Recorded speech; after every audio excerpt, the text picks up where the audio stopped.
शहराम को यह मालूम होता है कि ज़ेनिया हामिला थी और उसने उससे छुपकर इस्कात हमल अबॉर्शन करवा लिया है। वो इस बात पर शदीद गुस्से और दुख में मुब्तला हो जाता है कि ज़ेनिया ने इतनी बड़ी हकीकत उससे छुपाई और अपने करियर को बच्चे पर तरजीह दी। ज़ेनिया इब्तदा में इनकार करने की कोशिश करती है, लेकिन शहराम उसे बताता है कि उसकी वालदा निशात बेगम ने डॉक्टर नरगस से बात की है, जिसने मेडिकल रिपोर्ट्स की तस्दीक कर दी है। साजिश की हकीकत का इंकिशाफ। इसी दौरान समरीन बेगम महक को पूरी हकीकत बताती है। वो बताती है कि ज़ैनिया और उसकी वालिदा सीरत बेगम ने मिलकर एक मंसूबा बनाया था ताकि फरियाल को बदनाम करके उसकी जगह ली जा सके, ताकि ज़ैनिया घर की मालकन बन सके। साजिश का पर्दाफाश। महक को जब सारी हकीकत मालूम होती है तो वो वीडियो सामने लाती है जो उसने खफिया तौर पर रिकॉर्ड की थी। उस वीडियो में ज़ैनिया और सीरत बेगम को मंसूबा बंदी करते हुए देखा जा सकता है। महक ये सबूत शहराम के सामने पेश कर देती है। इंजामन सबूत देखने के बाद शहराम को धोखे और नुकसान का एहसास होता है और वो ज़ीनिया को घर से निकाल देता है। ज़रार अपनी वालिदा सीरत बेगम का सामना करता है और महक और ख़ानदान के साथ किए गए सलूक की वजह से उनसे ताल्लुक़ ख़त्म करने का फैसला कर लेता है। ज़ैनिया को घर से निकाले जाने के बाद पूरा घर शदीद कशीदगी का शिकार हो जाता है। वो बाहर खड़ी रो रही होती है और बार बार शहराम को अपनी सफाई देने की कोशिश करती है, मगर शहराम उसकी कोई बात सुनने से इनकार कर देता है। घर के अंदर सीरत बेगम की सच्चाई सामने आने के बाद सब लोग सदमे में होते हैं। ज़ुरार अपनी माँ से सवाल करता है कि उन्होंने इतना बड़ा धोखा क्यों किया, मगर सीरत बेगम कोई वाज़ेह जवाब नहीं दे पाती और सिर्फ अपने फैसलों को दुरुस्त साबित करने की कोशिश करती है। महक को भी एहसास होता है कि उस जंग ने खानदान को अंदर से तोड़ दिया है। वो कोशिश करती है कि शहराम को थोड़ा नर्म करे, लेकिन शहराम अपने दुख और गुस्से में किसी की बात सुनने को तैयार नहीं होता। दूसरी तरफ ज़ैनिया अकेली होकर अपने फैसले पर पछता रही होती है और उसे एहसास होता है कि उसकी एक गलती ने उसकी पूरी जिंदगी बदल दी है। वो ये फैसला करती है कि वो सच साबित करने के लिए आखिरी बार कोशिश करेगी। आखिरी मंजर में ज़ीनिया किसी बड़े राज का इंकिशाफ करने के लिए वापस आने का इरादा करती है, जिससे कहानी एक नए मोड़ में दाखिल हो जाती है। ज़ीनिया घर से निकाले जाने के बाद एक सुनसान जगह पर बैठी अपने फैसलों के बारे में सोच रही होती है। उसके चेहरे पर पछतावा और आंखों में आंसू होते हैं।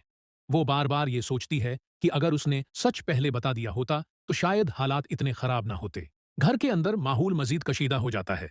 शहराम हर उस चीज से दूर रहने की कोशिश करता है जो उसे ज़ीनिया की याद दिलाती है, लेकिन अंदर ही अंदर वो टूटा हुआ महसूस करता है। महक एक बार फिर कोशिश करती है कि शहराम को समझाए, मगर शहराम सख्त लहजे में कहता है कि अब उस मामले में कोई भी बात सुनना नहीं चाहता। उसी दौरान ज़ुरार को एक पुराना सबूत हाथ लगता है, जिससे सीरत बेगम की साजिश का एक और पहलू सामने आता है। वो ये देखकर मजीद परेशान हो जाता है कि मामला सिर्फ फरियाल तक महदूद नहीं था, बल्कि कई और लोग भी उस साजिश का शिकार हुए। ज़ीनिया को अचानक एक नामालूम नंबर से कॉल आती है, जिसमें उसे बताया जाता है कि अगर वो सच सबके सामने लाना चाहती है तो उसे फौरन एक मखसूस जगह आना होगा। वो एक लम्हे के लिए हचकचाती है, लेकिन फिर फैसला करती है कि वो अब पीछे नहीं हटेगी। आखिरी मंजर में ज़ैनिया दोबारा शहर की तरफ वापस रवाना होती है, जबकि दूसरी तरफ शहराम को भी किसी नए इंकिशाफ का इशारा मिलता है, जो आने वाले वक्त में सब कुछ बदल सकता है। ज़ीनिया इस बताई गई जगह पर पहुंचती है, जहां उसे एक शख्स मिलता है जो उसे मजीद सबूत देने का दावी करता है।